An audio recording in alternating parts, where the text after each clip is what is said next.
My voice cracked so loudly on stage that the entire auditorium went silent, and in that frozen moment, all I wanted was for the ground to swallow me whole. I could feel hundreds of eyes burning into me, waiting to see if I'd recover or run.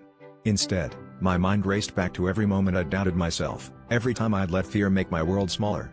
My hands shook as I gripped the microphone, but I forced myself to breathe and finish the speech, even if my words wobbled and my cheeks burned. Afterward, I hid in the bathroom, convinced I'd just lived my most embarrassing moment. But as I replayed it in my head, I realized something wild: I hadn't died, and the world hadn't ended. In fact, a couple of people found me later and said they admired my courage for pushing through. That tiny compliment was a spark.